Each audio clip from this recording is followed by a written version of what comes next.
Benvenuti o bentornati sul canale, io sono Michael e sto raggiungendo la seconda delle 3 città da visitare in 72 ore.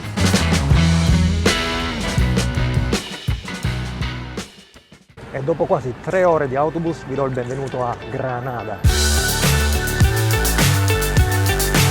Questa mattina ho mangiato solo 2 nocciole, quindi entrerò un secondo da Lidl a prendere qualcosina da mangiare perché ho un po' di strada da fare. Passerò qui a Granada l'intera giornata e la to-do list che dovrò completare sarà esplorare il centro città, assaggiare almeno un piatto tipico e soprattutto vedere l'Alhambra. Riguardo quest'ultimo punto, per chi non lo sapesse, l'Alhambra è la principale attrazione della città, nonché una delle più famose attrazioni di tutta la Spagna perché è stata una delle 21 finaliste per entrare nelle 7 meraviglie del mondo moderno. Il problema è che ho provato ad acquistare il biglietto online solo alcuni giorni fa e naturalmente è tutto pieno, quindi se venite qui non commettete il mio stesso errore e prenotate il biglietto almeno 2 settimane prima. In ogni caso non mi arrendo, nelle prossime ore cercherò di trovare una soluzione, vediamo magari se mi danno un aiuto alla reception dell'ostello. Detto ciò, adesso vediamo il resto della città. Proprio adesso siamo a Plaza del Toros di Granada.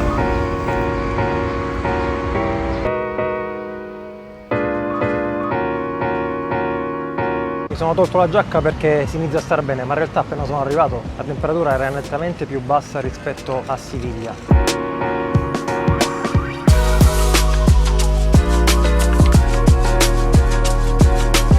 Una cosa che ho notato subito appena arrivato in città è la grande presenza di senza tetto e gente che chiede l'elemosina.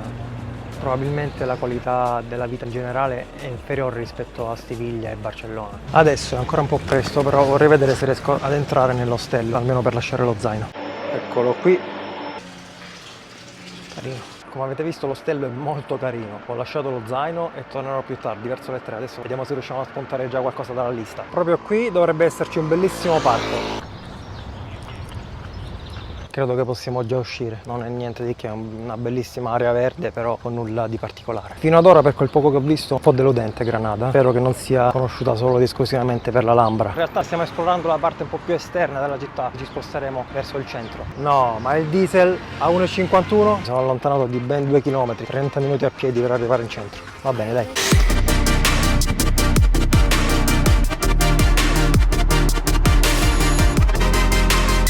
Oh wow, qui sembra di essere sulla Rambla di Barcellona.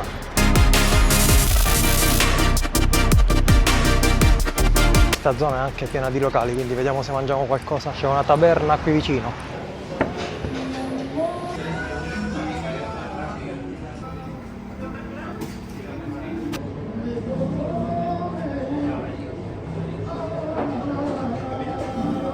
Ma quanto è buono il vero jamon iberico. Non ho mangiato un vero piatto tipico, però mi hanno portato una piccola tapas di ceci e credo pancetta o lardo, qualcosa del genere, che era detto che era tipico, il jamon che era spettacolare e il chorizo. Inoltre anche la birra, la cerveza, era tipica di Granada perché si chiama cerveza Alhambra, quindi possiamo depennare qualcosa sulla lista.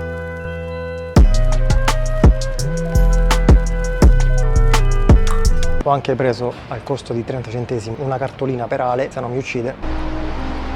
Dai, tutto sommato il centro di Granada non sembra niente male. E che bella zona anche questa qui. Siamo in Plaza Elizabeth.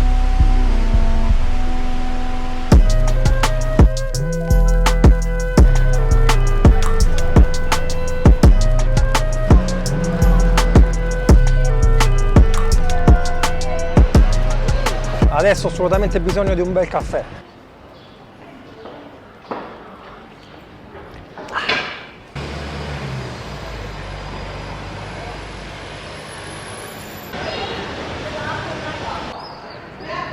Finalmente siamo proprio nel centro-centro.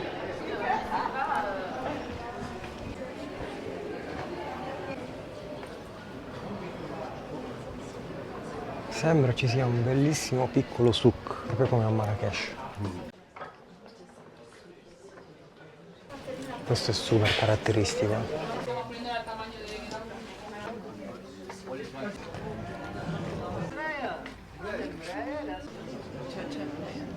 Veramente bellissimo, mi è sembrato di essere ritornato a Marrakesh, però qui i venditori non ti stressano. Credo proprio che il grosso del centro della città di Granada lo abbiamo visto, anche perché tenete conto che è molto più piccola di Siviglia. Quindi adesso torniamo in ostello per fare il check-in, per recuperare le energie e per capire se riusciamo veramente ad andare all'Alhambra questo pomeriggio o questa sera, perché ho già parlato con quello della reception, forse c'è qualche possibilità, speriamo.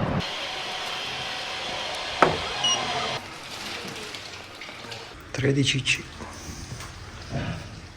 Volevo farvi vedere al volo la mia stanza nell'ostello. Questo è il mio letto, qui c'ho l'armadietto, questo è il mio, qua ci sono altri 2 letti e poi c'è un bel balconcino con vista sull'esterno, sembra quasi di essere in un riad in Marocco, molto carino. Poi volevo un attimino aggiornarvi per quanto riguarda l'Alhambra, perché ho 2 notizie, una negativa e una positiva. Quella negativa è che purtroppo il tour generale è strapieno, quindi come vi dicevo all'inizio video, vi confermo che se dovete venire qui prenotate i biglietti almeno 2 settimane prima. E la seconda notizia, ovvero quella positiva, è che con i ragazzi della reception siamo riusciti a trovare un biglietto per questa sera alle 10 per vedere i giardini General Life. È solo una piccola parte del complesso, però almeno è meglio di niente. E comunque vedremo l'Alhambra di sera illuminata.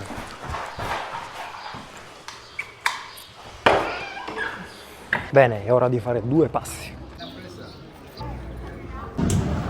Molto bene, dopo circa 1,5 km sono arrivato sulla piazza che mi ha consigliato il ragazzo della reception. Da qui potrei prendere un autobus per andare all'Alhambra, però credo proprio che la farò a piedi. Che dite? Per arrivare a destinazione bisogna percorrere tutto questo tragitto qui di circa 2 km lungo questo torrente. È una zona molto bella, piena di localini. Quest'ora è anche molto piacevole passeggiarci.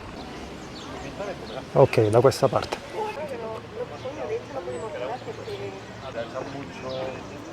Credo di dover percorrere questa salita. Ma perché la sto percorrendo solo io a piedi? Ok, la direzione è quella giusta. Mi sono reso conto che è ancora troppo presto. Io devo stare lì sopra alle 10 e sono le 8:20, quindi scendo di nuovo giù, faccio un giro in questa zona che sembra molto bella e poi mangio qualcosa prima di salire di nuovo su.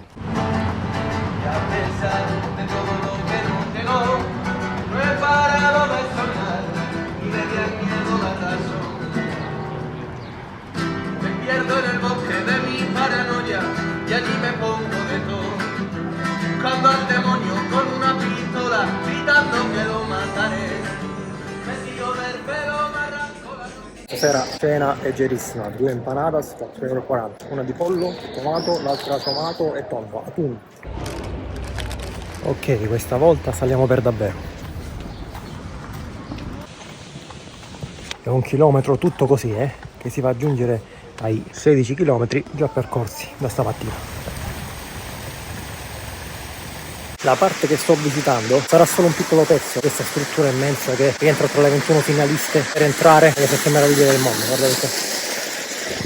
E si tratta appunto della parte dei giardini, considerata la residenza estiva dell'allora sultano di Granada. E questi giardini sembra rappresentino il paradiso, come i musulmani immaginano il paradiso. E se avessi preso l'autobus sarei arrivato lì. Questa è tutta la mappa dell'area. Tenete conto che è enorme, tutto il complesso dovrebbe ricoprire circa 100.000 metri quadri. Vi lascio anche un'immagine per farvi capire meglio la dimensione del luogo. Non ho idea di quanto ci voglia per visitarlo, anche se noi, come detto, abbiamo solo una parte da vedere.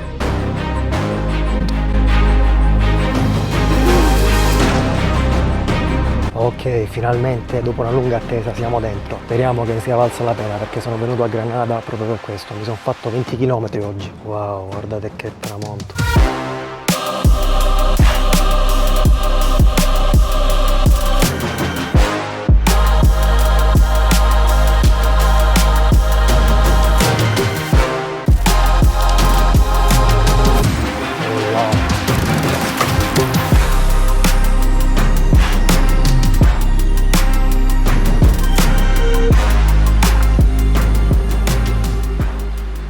Questa zona del palazzo, questo giardino in particolare, vale il prezzo del biglietto. Peccato che ci sia poca luce, purtroppo in questo modo in video non credo che renda molto, però vi assicuro che è bellissimo.